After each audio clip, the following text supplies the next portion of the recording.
Sabi na madumi daw yung tinda. Alam mo, hindi madumi ang pagkain ko. Alam, nakikita ng tao kung anong madumi, maugali nyo. Ayun ang marumi, linisin nyo yan.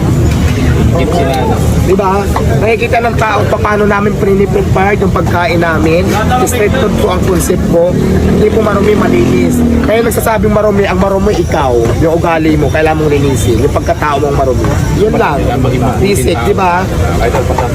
Ma-share yan eh.